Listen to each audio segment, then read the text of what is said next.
I never thought my hands would shake just from turning over a piece of paper. But that afternoon, in the living room where I grew up, my hands truly trembled. My eyes were locked on the cold, impersonal lines printed across the legal documents spread over the ebony wood table. The very documents I had secretly safeguarded for years with everything I had.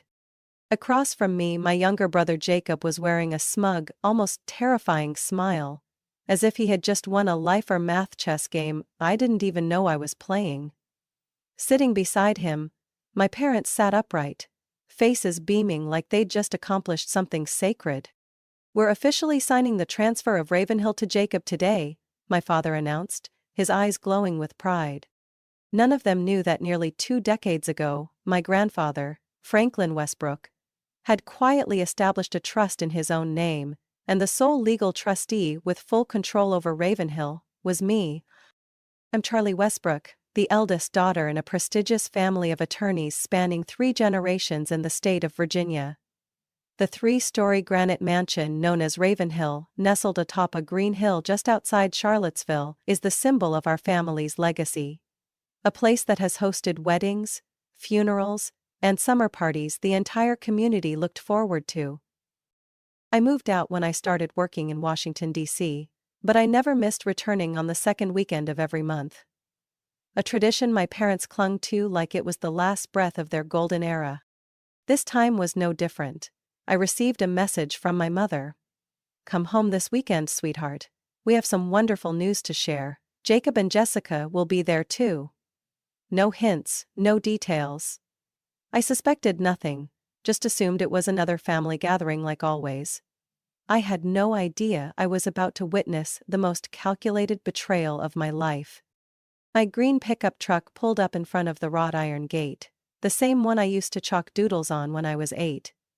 Beyond it, Ravenhill still stood tall, its light gray roof glinting in the sun, climbing roses covering the front porch. Thanks to the gardener I paid for every month. I stepped out, carrying a bottle of 2010 Bordeaux, my father's favorite, part of a ritual I always honored. When I set foot on the Italian tile foyer, the familiar scent of old oak and soft lavender hit me in the chest. This was still my home. At least, I used to believe so. "Charlie! You're here!" My mother, Marilyn, came out from the kitchen, still holding a dish towel, her silver hair neatly pinned back. She hugged me. Briefly, distractedly, like she had something more urgent on her mind. "Everyone's in the study. Go on in, your father wants to talk." I hadn't even taken off my coat when I heard laughter from the next room. Walking through the tall glass doors, I saw my father, Donald, leaning over a thick stack of papers with Jacob and Jessica. Each of them held a glass of whiskey. The celebration had already started, without me. "Perfect timing, Charlie." My father looked up, his voice full of excitement.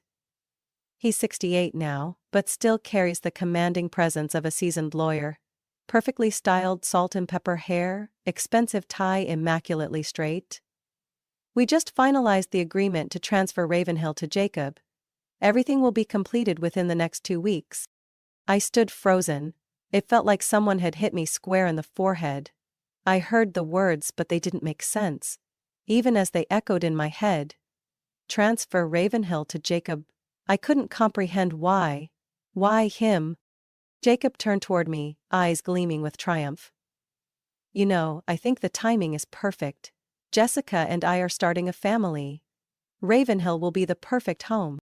Jessica smiled awkwardly, clearly unsure of what to say. She was the polished type, always standing by her husband's side, never looking at me for more than 3 seconds. I tried to stay calm.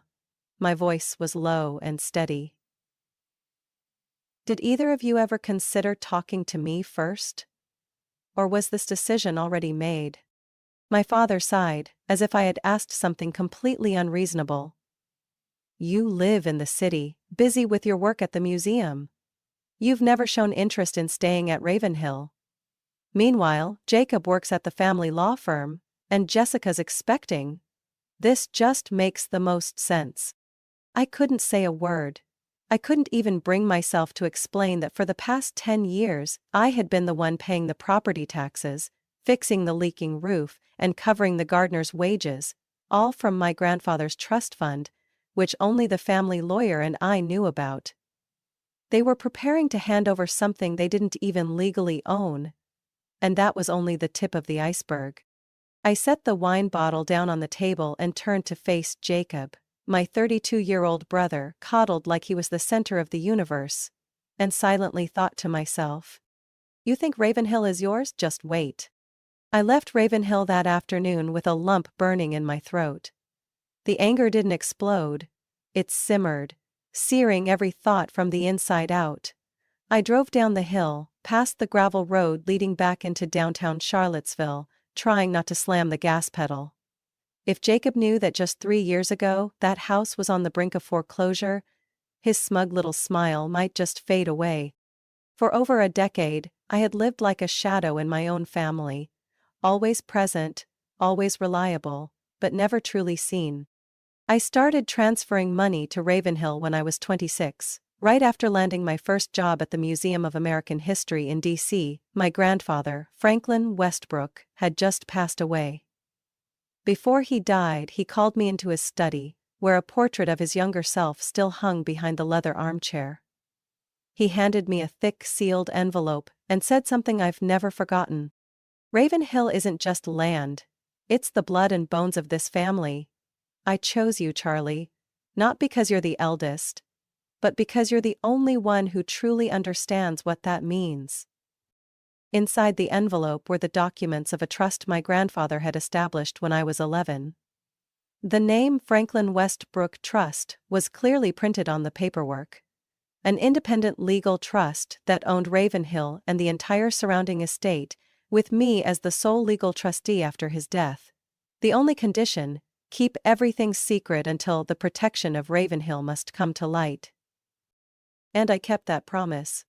For 10 years I told no one, not a word to my parents, or to Jacob.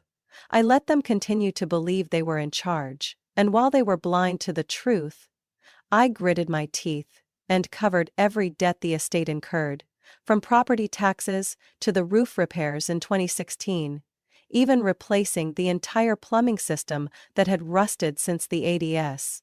Each year I transferred around $40,000 from my personal account into the trust.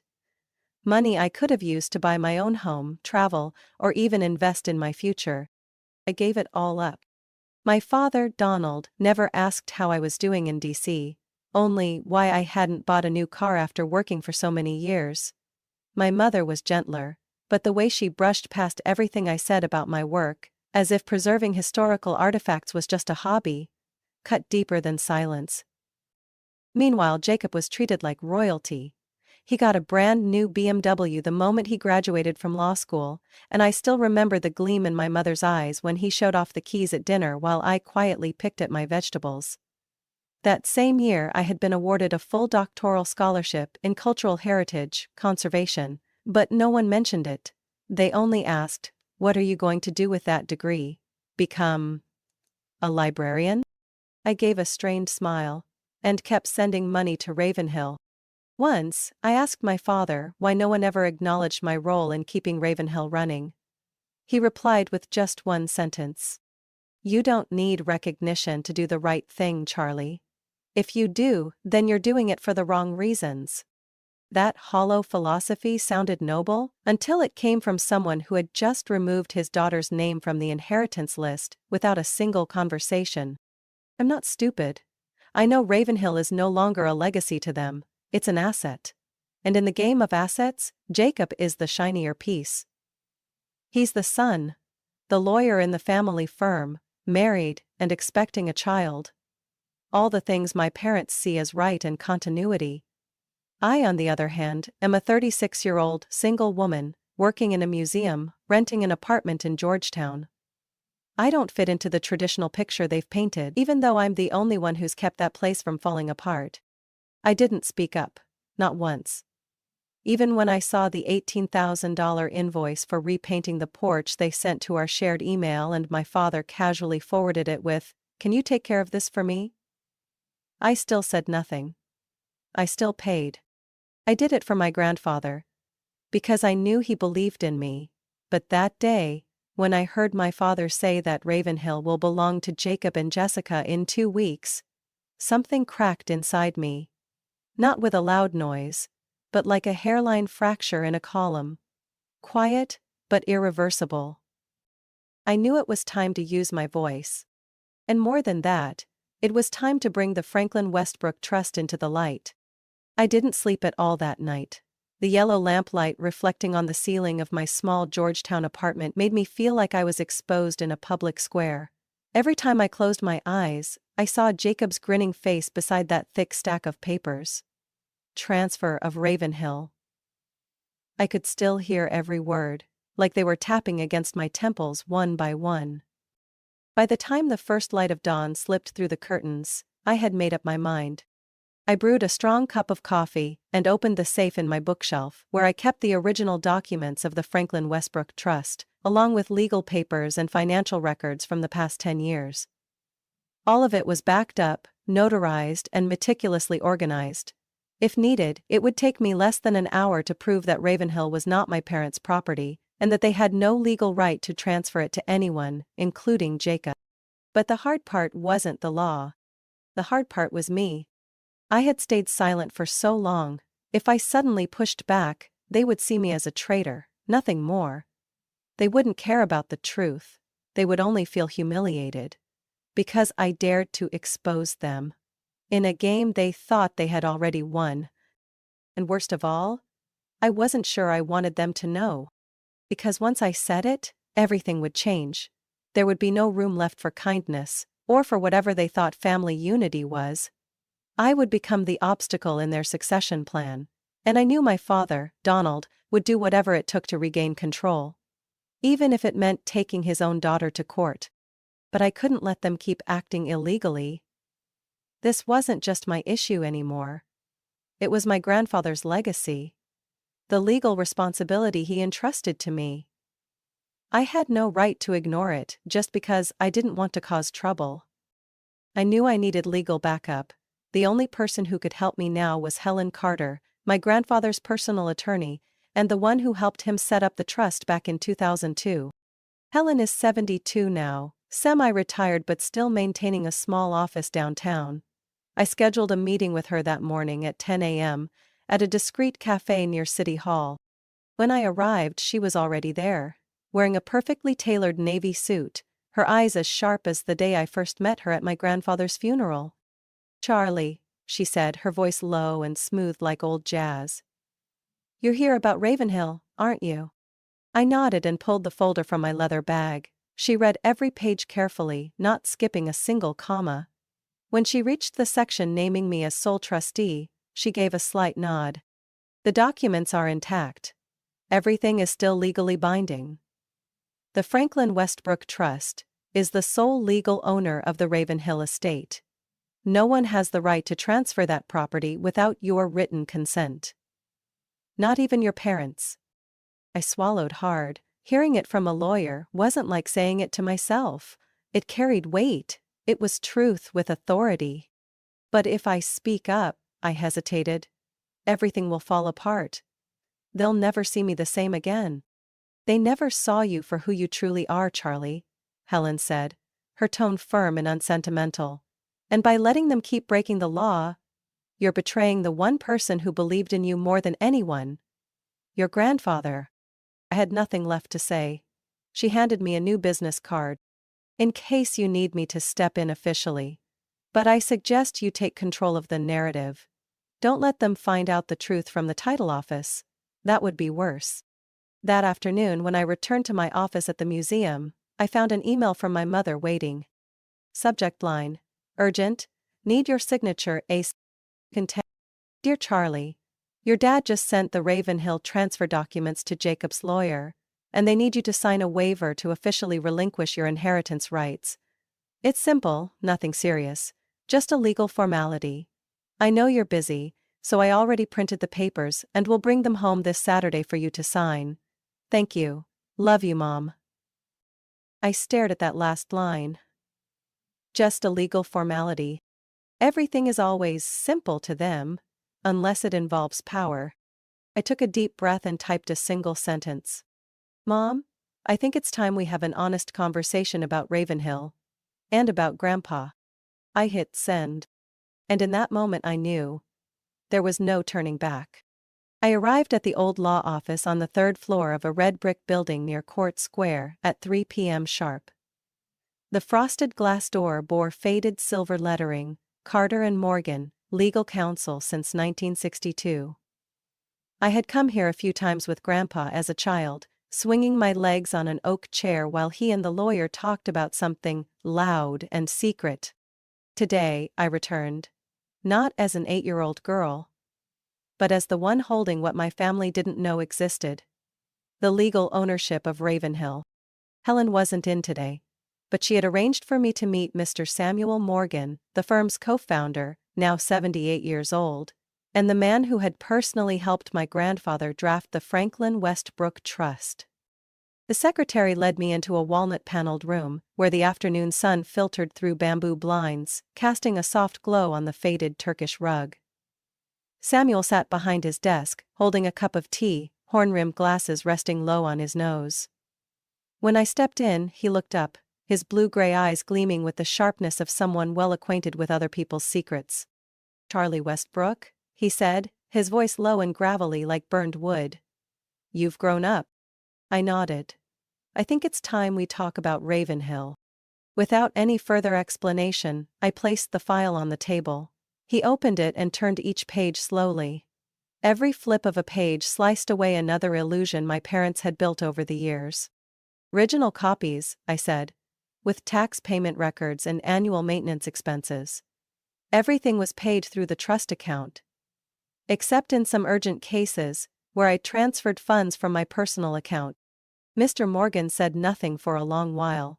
After reviewing everything, he leaned back in his chair and tapped his fingers thoughtfully on the armrest. You know, he began, very few people keep their promises to the dead for this long. Franklin once told me, Charlie won't need to be recognized to do what's right. But I want to make sure that when the time comes, she won't be alone. I froze. Mr. Morgan opened a drawer and pulled out a yellowed envelope, carefully sealed with red wax. He left this for you, told me to give it to you only if the trust was ever in jeopardy, or when you were mature enough to decide what's right. I took it. On the front was that familiar handwriting. For Charlie, when the time comes. My hands trembled slightly as I broke the seal. Inside was a long letter, written in blue ink on thick paper.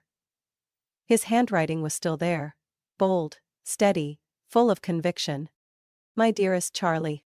If you're reading this, it means you've reached the moment I've always feared. When Ravenhill is no longer a symbol of tradition, but a battleground for power and selfishness. I didn't choose you because you're the oldest, or because you're a girl. I chose you because you see the value of this place beyond its bricks and columns.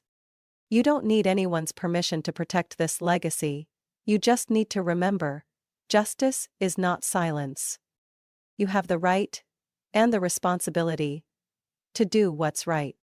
I believe in you, always. I folded the letter.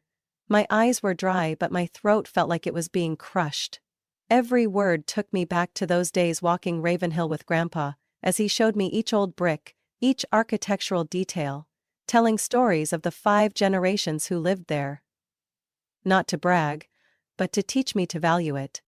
Samuel placed his hand on the file, his voice firm. Charlie, this trust is fully legal. It was established under Virginia law in 2002, properly notarized, and lists you as the sole trustee. You have full authority to approve or deny any change in ownership involving Ravenhill. No one, not even your parents, can override that without your signature. I took a deep breath.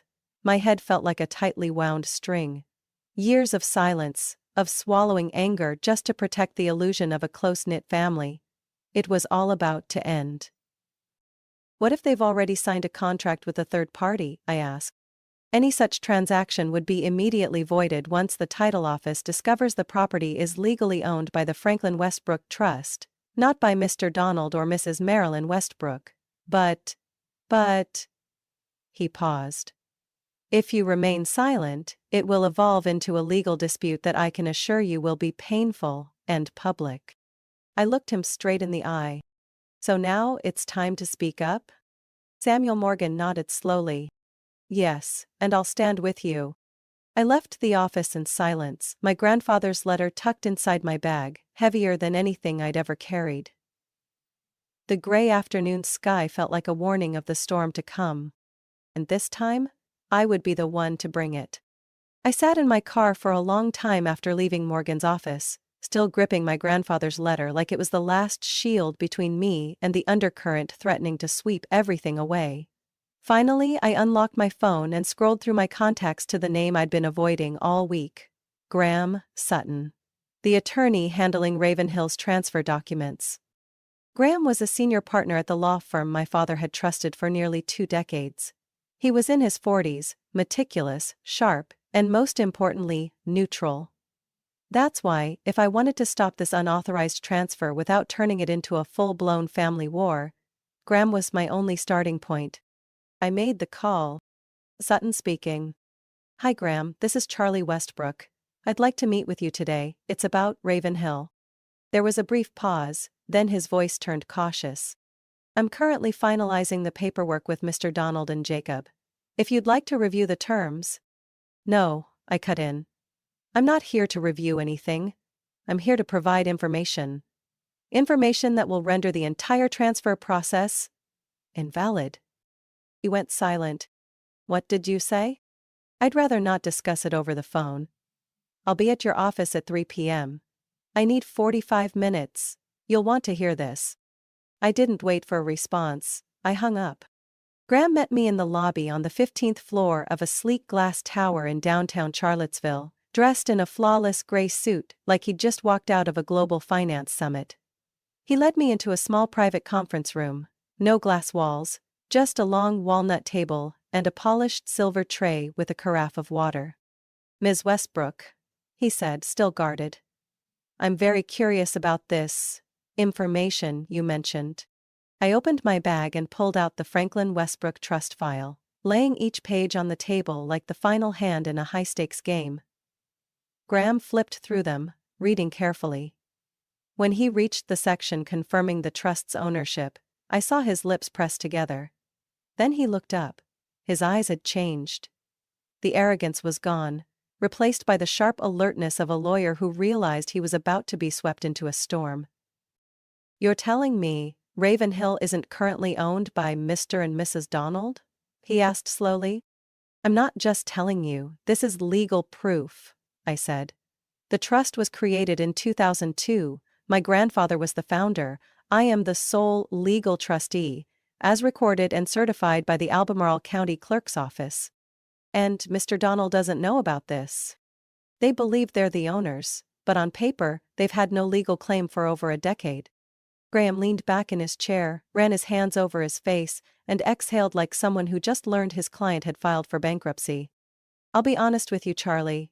If this is accurate, and I have no reason to believe it isn't, then the entire transfer process I've been overseeing is illegal. I nodded. And I don't want it to get that far. What do you want? I looked him directly in the eye. I want to stop the transfer before it's notarized. But I don't want to use the legal card as a weapon. I want a conversation, face to face, with all parties present. And I need you, as the attorney overseeing the transfer, to be there to confirm the facts. Graham blinked. He clearly hadn't expected that. You want me to take your side? I want you to take the side of the truth. I'm not asking you to betray your clients. But if you proceed with this transfer without disclosing the existence of the trust, the court will nullify the entire deal. And that will become a scandal, not just for my family, but for your firm. He paused, then nodded slightly. I understand. A long silence followed before Graham finally spoke again. If you agree, I'll arrange a meeting at Ravenhill tomorrow evening, a family meeting. I'll inform Mr. Donald and Jacob that there are legal matters that need to be clarified. The rest? I'll leave for you to say. I tightened my grip on my handbag, my heart feeling like it was clenched in someone else's fist. But I nodded. I'll be there, with all the documents, and with the truth. Graham stood and extended his hand to me. His handshake was firm, decisive. No more hesitation. Good luck, Charlie. Looks like your family is in for a memorable evening. The next evening, light rain fell as I drove through Ravenhill's rusted iron gates. Tiny droplets traced their way down the windshield like endless question marks echoing through my mind.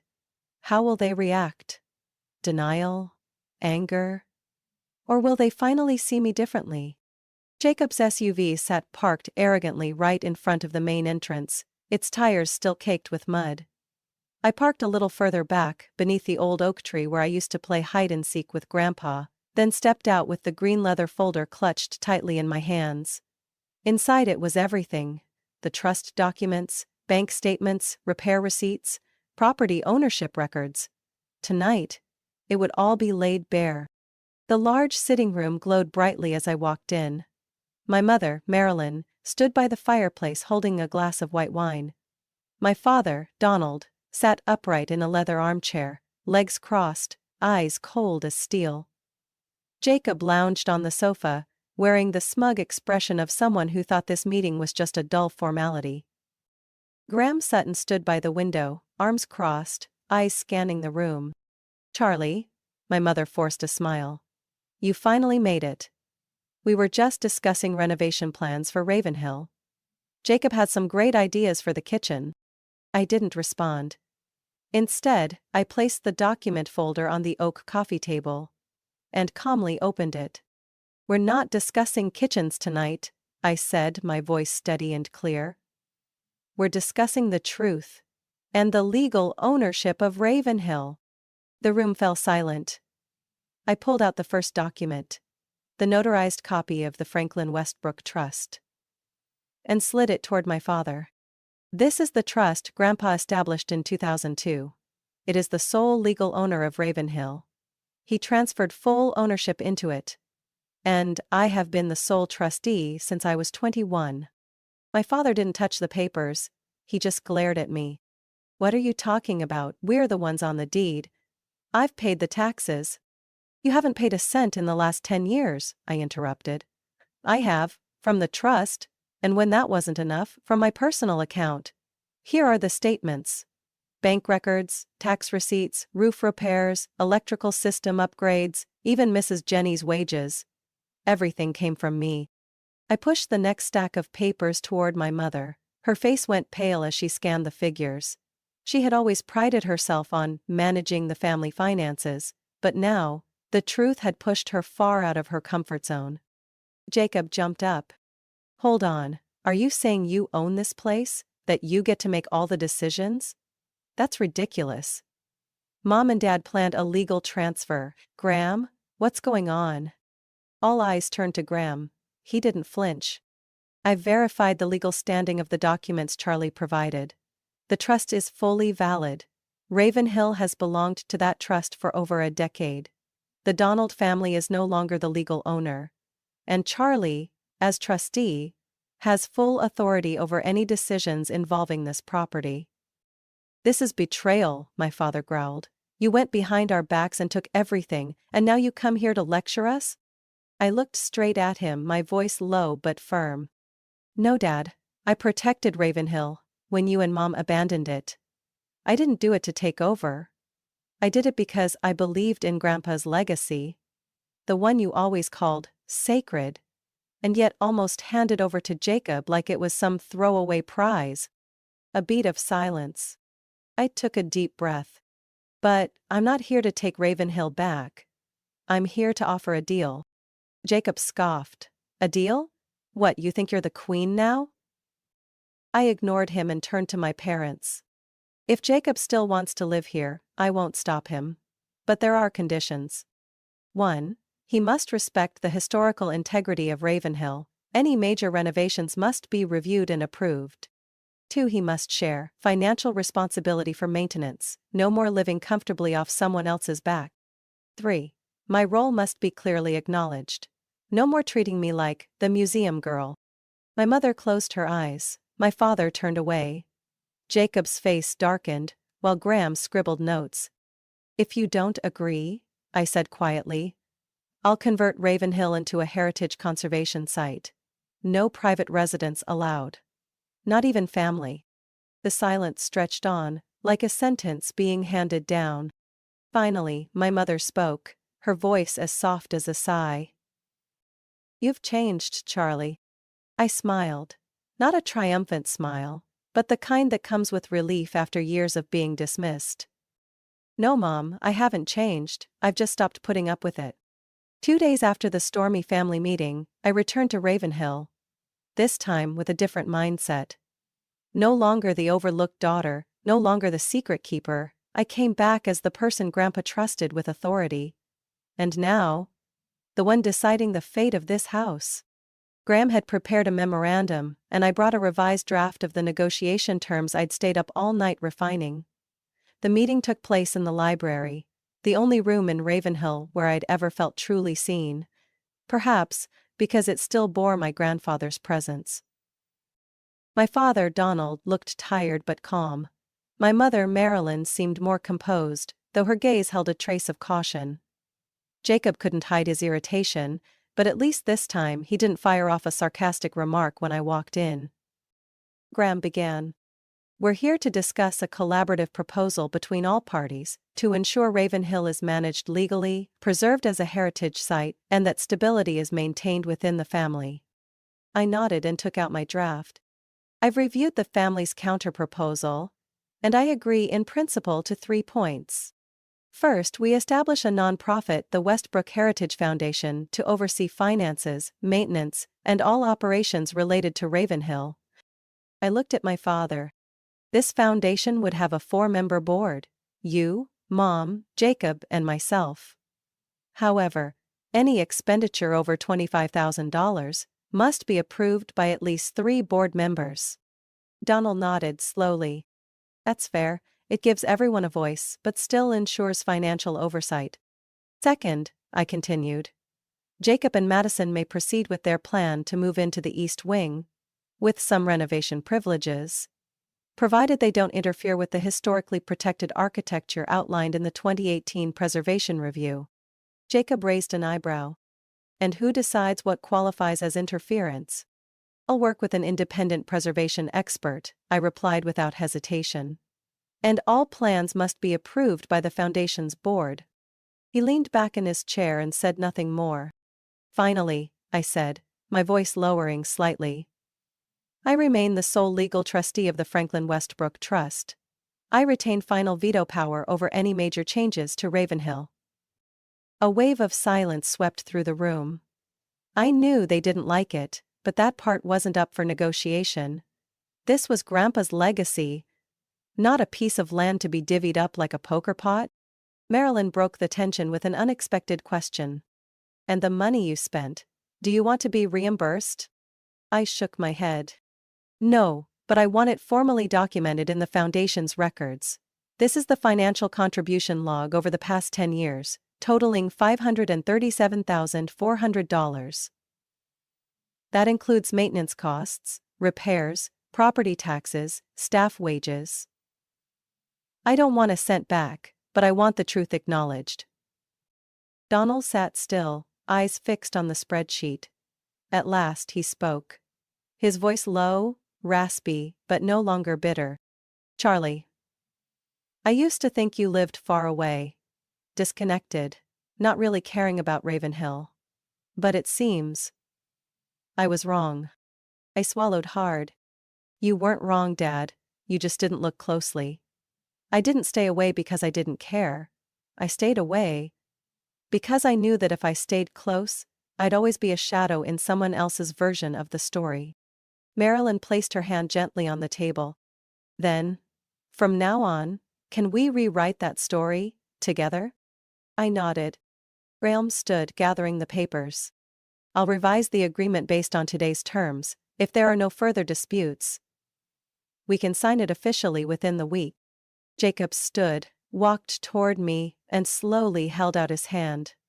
For the first time since everything had unraveled. "I'll try, not for you, but for Ravenhill." I shook his hand. For both of us, Jacob, and for Grandpa. As I left Ravenhill that afternoon, the clouds had cleared, and the sky was high and crisp. Though the cracks between me and my family wouldn't heal overnight, at least we had begun to rebuild. Not with lies but with truth. And long overdue recognition.